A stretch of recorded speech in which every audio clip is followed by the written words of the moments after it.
Hey, what's up, social media family? I want to share with you a very, very powerful prophetic dream that the Lord gave me.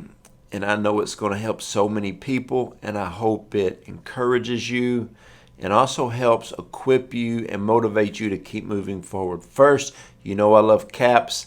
My good friend at Kingdustries gave me this cap right here, made for this.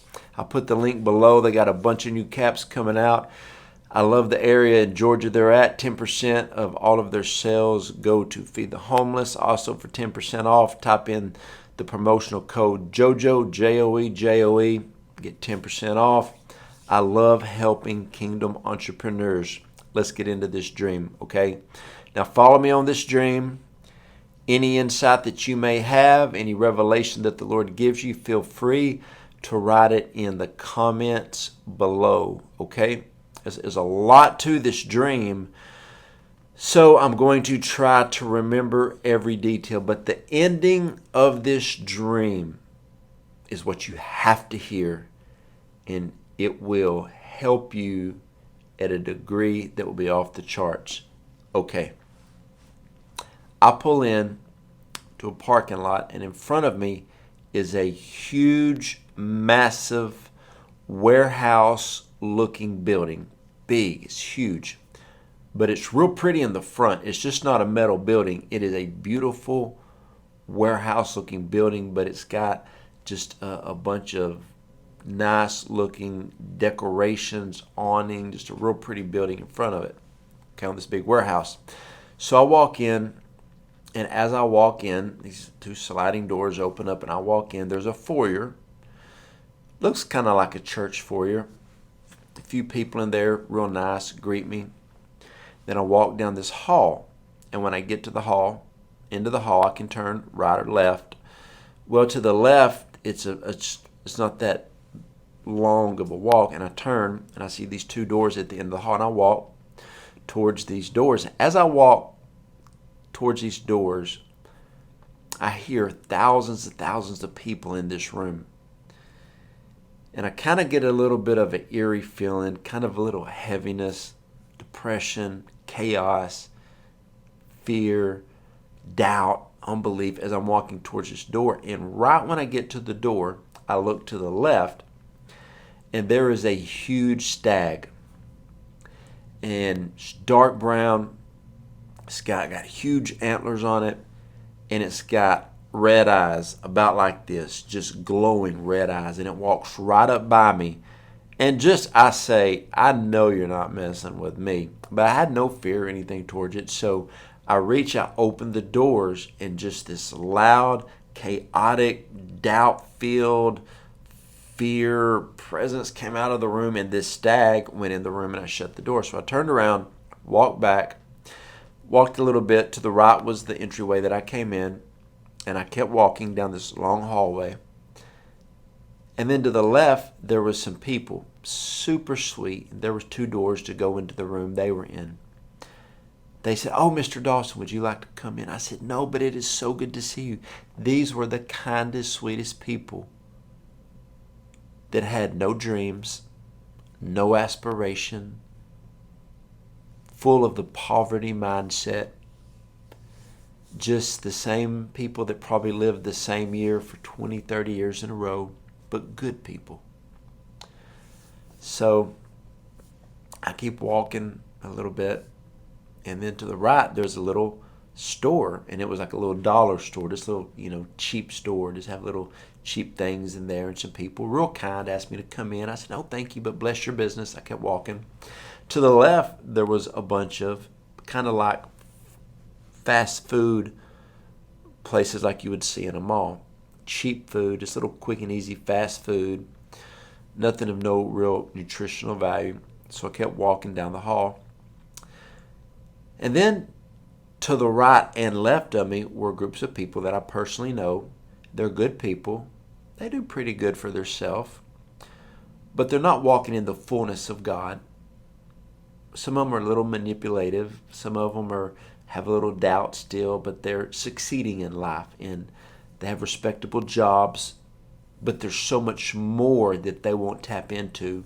and they looked kind of confused. And I spoke to them, prayed with them, but then I kept walking. And then I walked into a new part of the building, and this is where it gets really good. As I'm walking to the left, there's some restaurants, nicer restaurants, kind of a little bit higher end food than the past restaurants. Then I see some people over to the right. They have some doors going in. They said, "You want to come in?" I said, "No." These are people who are doing okay in life. These are people who have good jobs, respectable jobs, got a good head on their shoulders. Some ministers who are good ministers, but they're just not completely going for it. And then I keep walking a little bit further. And then to the right is these beautiful 2 glass doors. Walk in. Huge, massive room.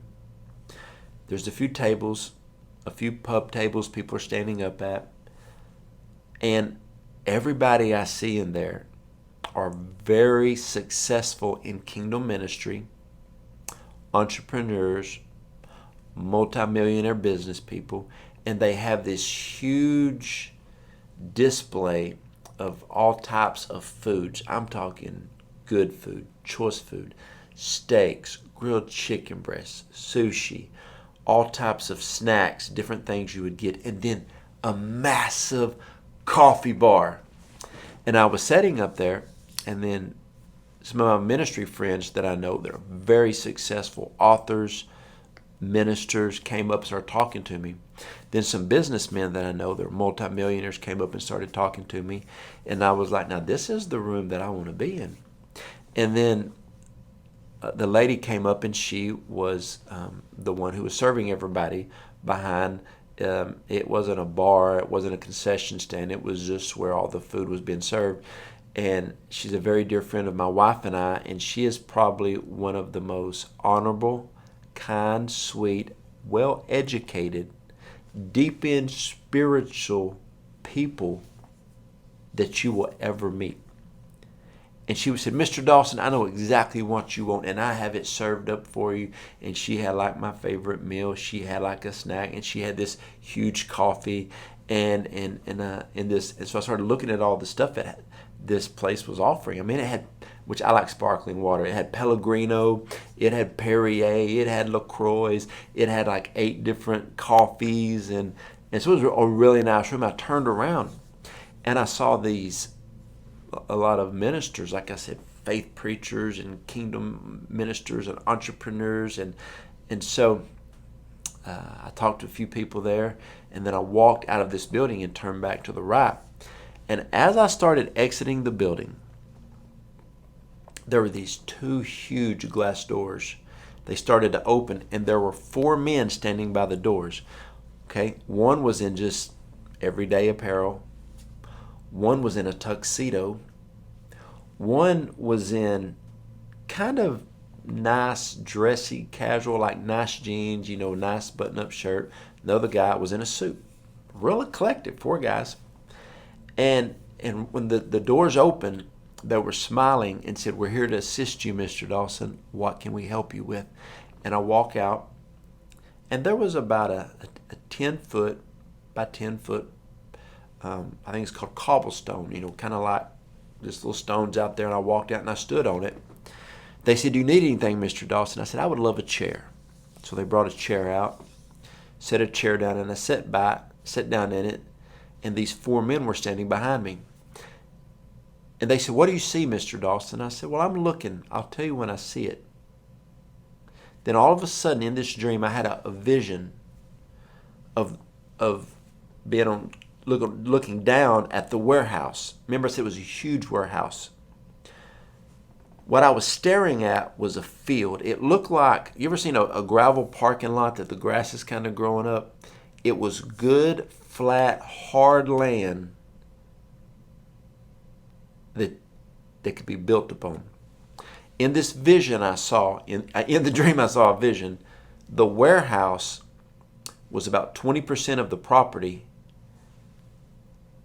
and 80% was this parking lot / field that I was looking at. 80% of it had never been built on.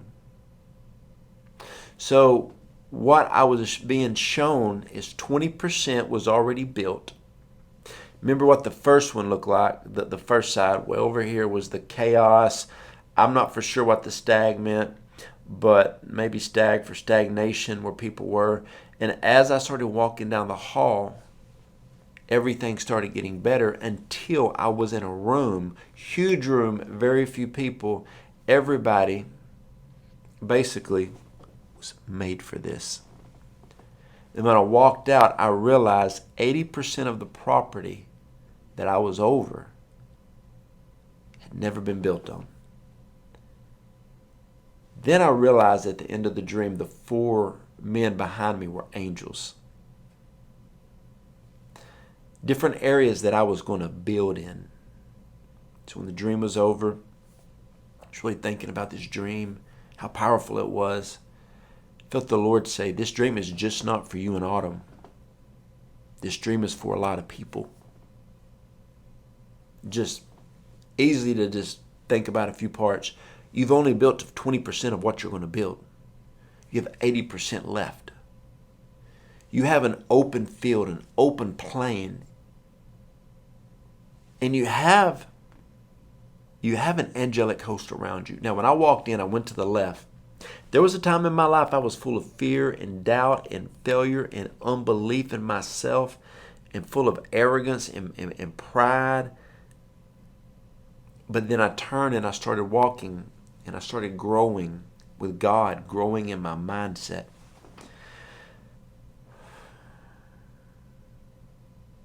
And then the reason I picked this cap made for this is a prophetic declaration and statement over my life.